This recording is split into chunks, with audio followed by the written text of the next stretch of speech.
കണ്ണിൽ നിന്ന് വെള്ളം ഉറ്റിയത് സിദ്ദീഖങ്ങൾ ഉറ്റിച്ചതല്ല, റിഫ്ലക്ഷൻ. നമ്മളിങ്ങനെ അലക്ഷ്യമായിട്ട് നടന്നു പോകുമ്പോ വല്ല കമ്പിനോ വല്ല ഇരുമ്പിനോ നമ്മുടെ കാലൊക്കെ തട്ടിയ കണ്ണെന്ന് വെള്ളം വീഴും. നമ്മൾ വിചാരിച്ചിട്ടല്ല, അത് may be studied from physics അല്ലെ. വെള്ളം ഉറ്റിയപ്പോ തങ്ങൾ ഉറക്കിനെട്ടി.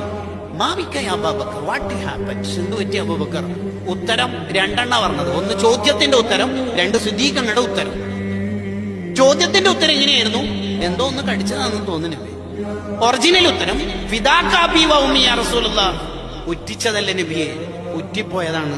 അബൂബക്കറിനോട് മാപ്പാക്കണം, എന്റെ കണ്ണു നിറഞ്ഞുപോയി, ഉറ്റിപ്പോയത്, ഞാൻ ഉറ്റിച്ചതല്ല, മാപ്പാക്കണേ നബിയെ. ഞാൻ ഉത്തരം കൊടുത്തു. അബ്ദുള്ളമാർക്കുള്ള ക്വാളിറ്റിയാണ്. ഗുഹയിന്ന് പുറത്തിറങ്ങിയിട്ട് ഞങ്ങൾക്കൊരു ചോദ്യം ഉണ്ടായിരുന്നു. അല്ല അബൂബക്കർ, കയ്യിൽ നല്ലൊരു ജോഡി ഡ്രസ്സ് ഉണ്ടായിരുന്നല്ലോ നേരത്തുള്ള യാത്രയിൽ, എവിടെ പോയി അത്? അത് മൊത്തം കീറിയിട്ടാണ് ദ്വാരങ്ങൾ അടിച്ചത്. ഡ്രസ്സ് തീർന്നു, ദ്വാരം ബാക്കി. അവിടെ കാല് വെച്ചപ്പോഴല്ലേ പാമ്പ് കിട്ടിയത്. സ്വയം ഒരുക്കി തീർന്നിട്ട് അലിഞ്ഞു ചേരുക, എന്നിട്ട് മഹബത്തിന്റെ ലോകത്തെ നമ്മൾ പുൽക്കുക. എന്തൊരാനന്ദമുള്ള